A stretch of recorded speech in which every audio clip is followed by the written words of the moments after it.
Himas rehas ngayon ng isang wanted person sa paglabag sa Republic Act 10654 o ang Philippine Fisheries Code sa ikinasang manhunt operation ng Maritime Group sa Bohol. Yan ang tinutukan ni Patrolwoman Maricris Alvarez.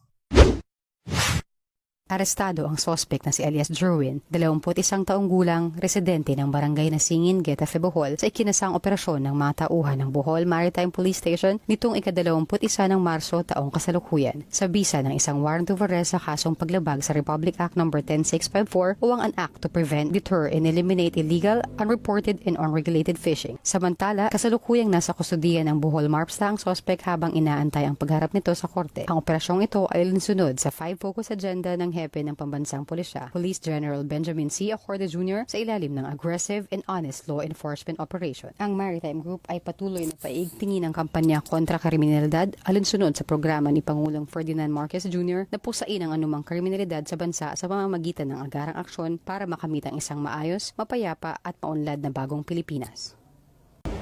Mula rito sa tanggapan ng Marinong Police, ako po ang inyong PNN Correspondent, Patrolwoman Maricris Alvarez, para sa Police News Network, alagad ng batas, tagatag